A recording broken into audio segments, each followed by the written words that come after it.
Nakuha nga ang atensyon ko ng isang tatay na ito habang siya ay nagtitinda ay nag-aalaga ng kanyang anak. Alamin natin ang kwento ng isang masipag na tatay, mga ka-idol. Hi kuya! Magandang hapon! Hi Pogi! Kumusta ka? Kaway ka sa vlog ko. Ano yung vlog? Ayun no? Oh, sige Lods, ingat. Kuya, kumusta ka? Ayan mga ka-idol, nakakita ko sila kuya oh. Si kuya habang nagtitinda, may alaga siyang bata. So nakakabilib. Kuya, kumusta naman ang benta natin ngayon? Medyo mahina. Matumal? Ano pong pangalan niyo kuya? Marvin. Ano pong apelyido niyo? Minsan ang kasama mong bata nakikita ko dalawa. Minsan apat ba? Apat, tatlong minsan pag walang pasok. Pag minsan kasi mga ka-idol ko kasama niya yung apat niyang anak dito oh. Tapos ngayon isa lang. Anong pangalan mo? Ha? Napakasipag ng papa mo ano? Kasi habang nagtitinda, nag-aalaga ng bata. Kuya, bakit kayo yung nag-aalaga? Nasaan si Mrs.?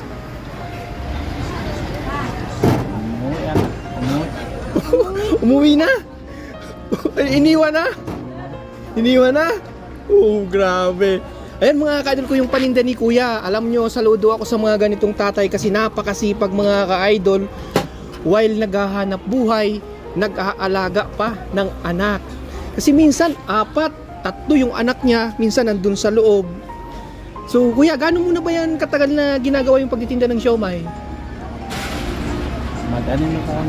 6 na taon, nakakasurvive naman. Kahit pa paano. Sige, binta mo siya.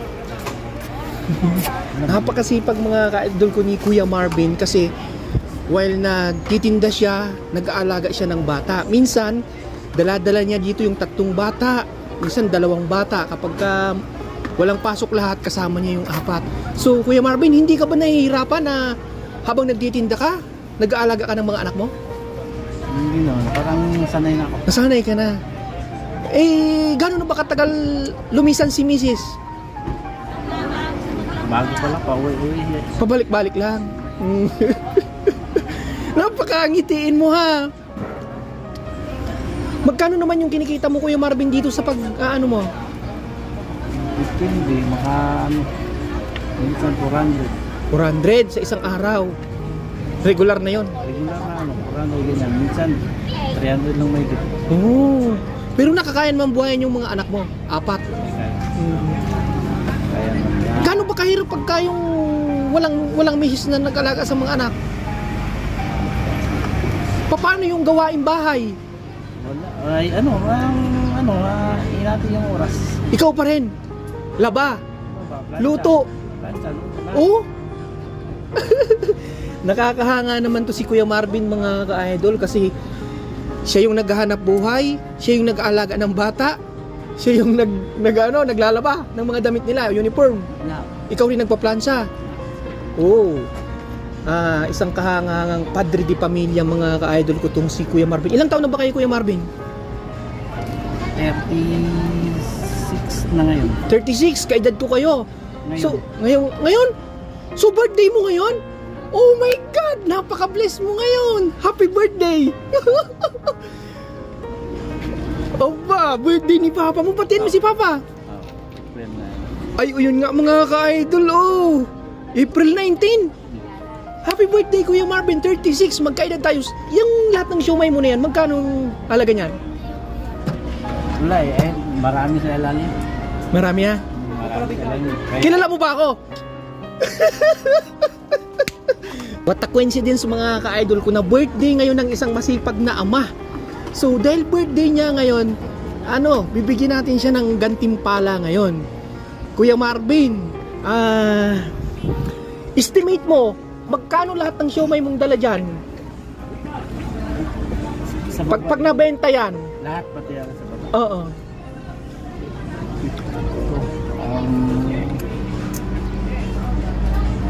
Nasa mga 2-1. 2-1. Opo. Ay mga ano na lang, mga Mga 1.5 na lang kasi nabintahan ko. Nabentahan ka na. Magkano ng benta mo ngayon? Mga 800. Kanino ka ba nagpaalam para magtinda dito? So ayan mga ka-idol, mga ka-idol ko dun sa mga basher ko, wala nang gulatan muna ngayon ha. Kasi birthday ni Kuya Marvin, hindi na natin siya papalayasin, hindi na natin siya gugulatin. So shout out pala dyan sa lahat ng mga basher ko dun sa 100,000 comment na lahat bas sa akin. Peace out tayo mga lods. So eto, wala na tayong ngayon, wala nang gulatan. Hindi na natin papaalisin si Kuya Marvin kasi birthday niya ngayon. Ayan ha. Kitang-kita natin, napakasipag na tatay mga ka-idol habang nagtitinda, nag-aalaga ng bata. So, Kuya Marvin, dahil birthday mo ngayon, nagtinda ka pa rin? Bakit nagtinda ka pa rin? Para sa mga anak mo? Para pambili ng pangailangan. Hindi ka nag-isip na bumili ng maghanda ngayon? Wala? Wala sa isip.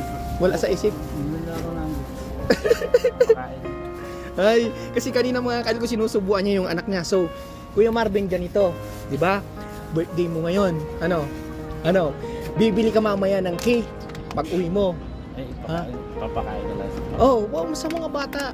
Kaya, 'di ba, ilan ba yung anak mo? 4? Ganito na lang, mag-Jollibee kayo mamaya. Sagot na ng aming programang Kuya Leo Cares, ha? Kuya, nagkaanak po yung mga...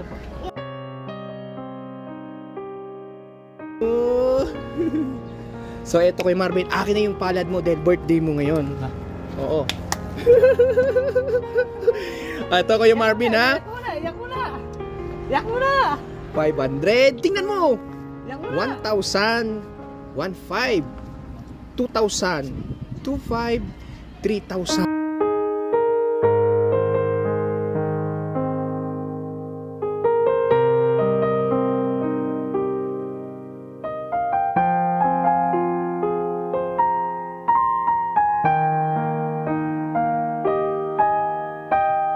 Birthday, Kuya Marvin. Salamat po talaga ng marami, Kuya Leo. Kasi hindi talaga natin inaasahan na birthday ni Papa mo ngayon. Dapat gugulatin ko pa siya. Dapat itataboy ko pa eh. Kuya Marvin? May pambiling cake si Papa. At saka magja-Jollibee kayong 4, Kuya Marvin. Pag uwi mo, malapit lang naman Anong sasabihin mo kay Papa? Napakasipag na Papa. Ha? Masipag si Papa, Siya yung naglalaban ng mga damit ninyo. Tsaka yung mga pinsan ko nagkakalap. Si Papa nagliligpit. Kay Mama, anong masasabi mo kay Mama? Si Mama nagpapaalam umalis ng Mindanao. Pinayagan ko siya umalis. Anong masasabi mo kay Mama na lagi kayong iniiwan? Sabi ko Sinong mas malapit sa'yo? Si Mama, si Papa? si Mama tsaka si Papa. Parehas. Ayaw mo sila na magkakahiwalay? Gusto. Ayan. So ayan Kuya Marvin, maliit lang yan. Sana makatulong sa'yo ngayon. Happy birthday. Oo. Kasi yung ibang mga tatay pagka birthday, may nakahandang alak. Ikaw wala. Kasi para sa pamilya na lang. Kasi ako Hindi ka rin nagiinom. Happy birthday Kuya Marvin ha. Hindi mo kasama yung iba mong anak. may pasok sila ngayon. May pasok. Ito lang wala. Pumasok to ng maaga hanggang ngayong pag Biyernes wala tong pasok. Pero pag mga Lunes hanggang Huwebes, ang pasok nito hanggang alas 10 lang. Kinder ba siya, kinder?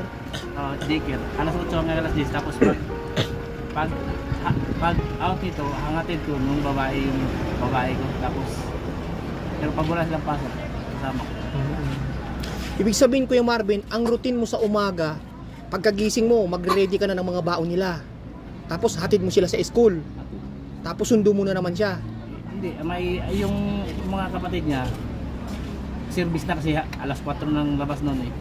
Pero ito, sundo ko to. Tapos pag sundo ko to, yung babae naman ay papasok alas 11. Tapos diretso ko na rin magtitinda. Grabe no. Alam niyo mga ka-idol ko, nakakahanga yung ganitong tatay na kinakaya niyang alagaan yung kanyang 4 na anak while naghahanap buhay siya kasi si Mrs. ay umaalis-alis. Anong masasabi mo, idol, kay Mrs.? Baka may gusto kang message. Ingat lang. Oh, ingat na lang daw, Mrs. Grabe, oh. Napaka-smiling face nitong anak ni Kuya Marvin, mga ka-idol ko. Parang ano, Takot nga kami nakakakayat ng puno. naakyat. Oo, wag kang aakyat ng puno. Love na love mo si Papa? Ha? Hindi ko po siya iniiwanan. Hindi mo si Papa iniiwanan. Bakit? Kasi po, nag-aalaga po siya sa amin. Oo, inaalagaan kayo ni Papa. Yung mga kuya ko tsaka ate ko naakalat ng puno. Oo, wag kayo aakyat kasi baka mabalian kayo ng buto. Ha? Oo, saka wag magpapasaway kay Papa kasi marami na si Papang ginagawa. Ano? Office bomb tayo. Masaya ka, mamaya may cake ka. Ha? Sa birthday ni Masaya Papa. po ako. Oo. Eh, smile ka muna. Pabili ka na. Oo, magja-jollibee kayo ni Papa mamaya. Gusto mo 'yon? Oh, sige. Si Jollibee kasi nautot. Nautot? Opo, ang baho ng utot ng Jollibee. Okay. Sige, Kuya Marvin, ha. Happy birthday ulit. Salamat, Kuya Leo. Okay. Enjoy, ha. Enjoy. Okay, bye-bye. Kaway ka.